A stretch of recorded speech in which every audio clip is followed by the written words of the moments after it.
Okay, in this lesson, I'm going to show you the next step in the zentangle project, which is to outline the different parts of the animal. Okay, after this tutorial, you might actually change your mind about which picture you want to use for your project. So let's get started. I have a picture here of a dog, and I've outlined it in a red color pencil. You can use a red color pencil on your piece of paper, or if you have a Sharpie, you can use that as well. Take a good look at what it is that I outlined. Now, here is a unfinished zentangle drawing of this picture, okay? And I want you to look at what it is that I outlined and why.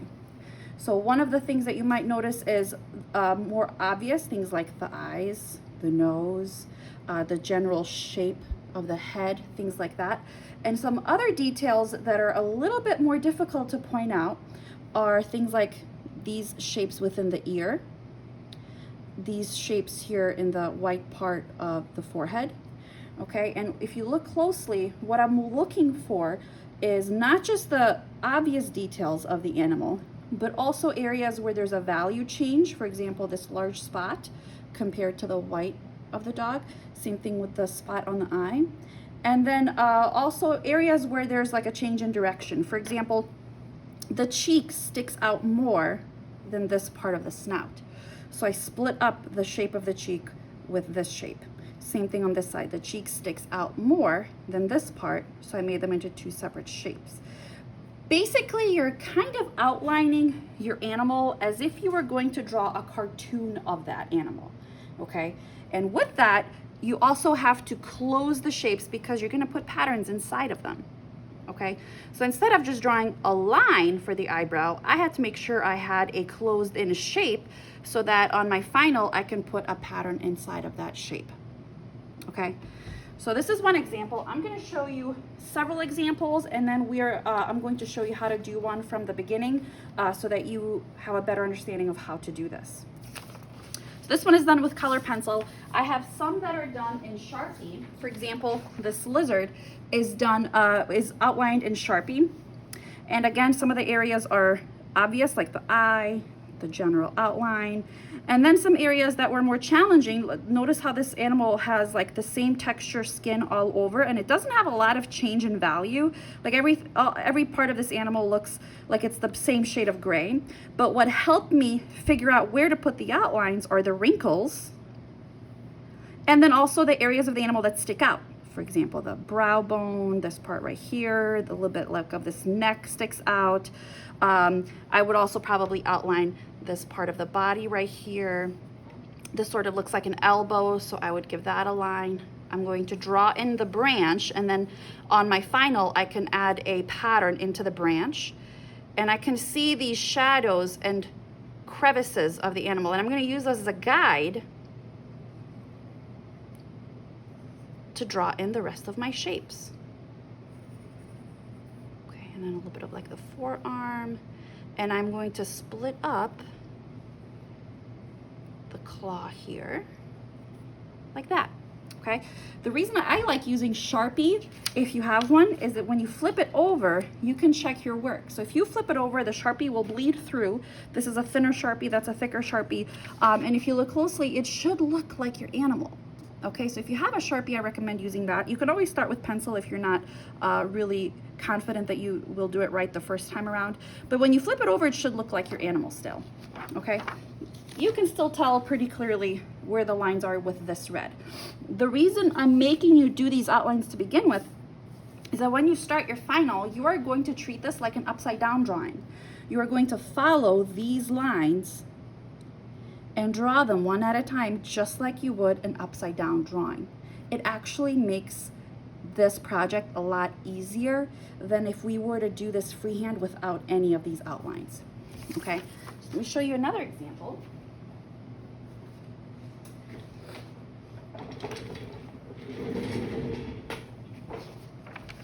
Here's my zentangle of a lion with the picture that I outlined, okay? I would say this is one of the more challenging pictures. Not every animal is going to be the same level of challenge. So something like this that's very furry is going to be more challenging to outline than something like this that already has some wrinkles for you to follow along with.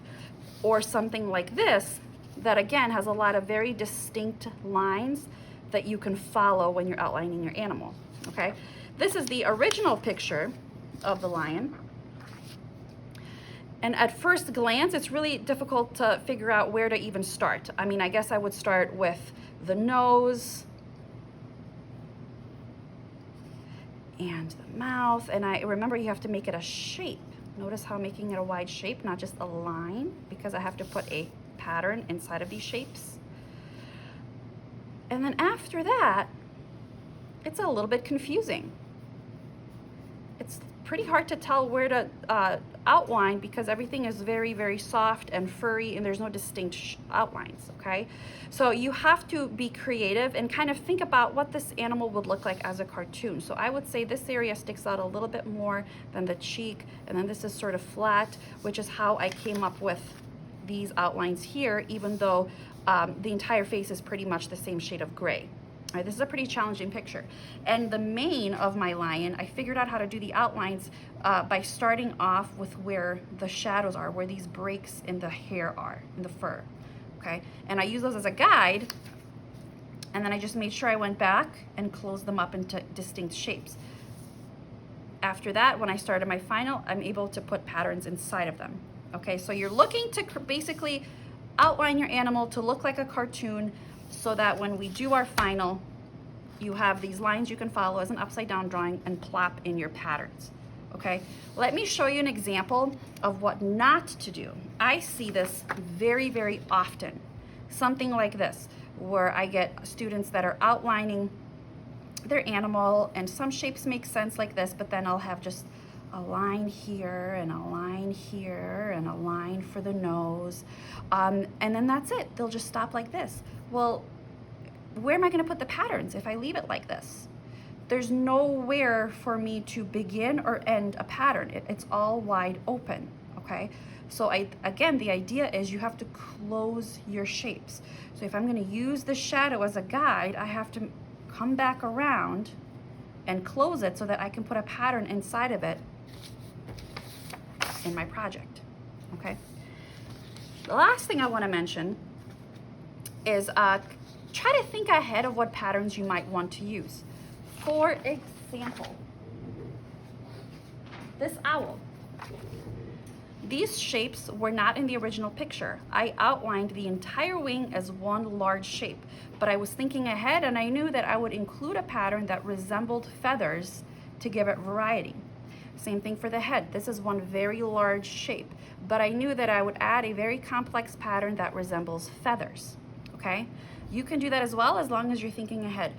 Oftentimes you do need more smaller shapes to break it up so that the one area of the animal doesn't all have the same exact pattern in it, all right? Which is why I did that to the lion, and I'm able to put a lot of different patterns in here. They all resemble fur in one way or another. They have the lines, feather patterns resemble fur, they look soft.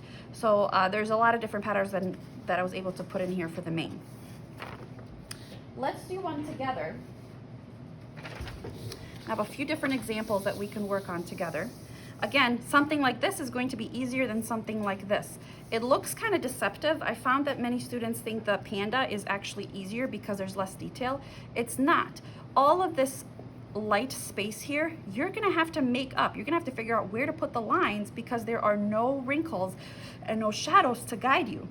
Whereas here, they're already there. I can go in and I can just start following these lines to create the shape of the head. I'm going to follow this wrinkle here. This can be its own shape.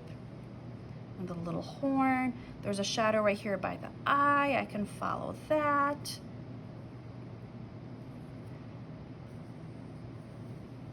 I find that the more shadows and the more wrinkles your animal has, the easier it is to draw. Nostrils, I'm just gonna follow the shadow underneath the jaw. Try to keep it as close to the original as possible so the proportions are correct. And I'm gonna follow this shadow right here to split up the neck. And then even in the legs, I have all of these wrinkles where the elbows and shoulders are split up. So I'm going to use those as my guide. Use one of these wrinkles to split that leg up into multiple sections so that I can use different patterns. I'm actually going to split this up too. Okay, outline the belly. The belly looks really dark, so I'm going to make that a darker pattern than the back. And then once I get to here, there's another wrinkle by the leg, and I can use that as a guide and close it up, attach it to the line for the back. Knee, thigh.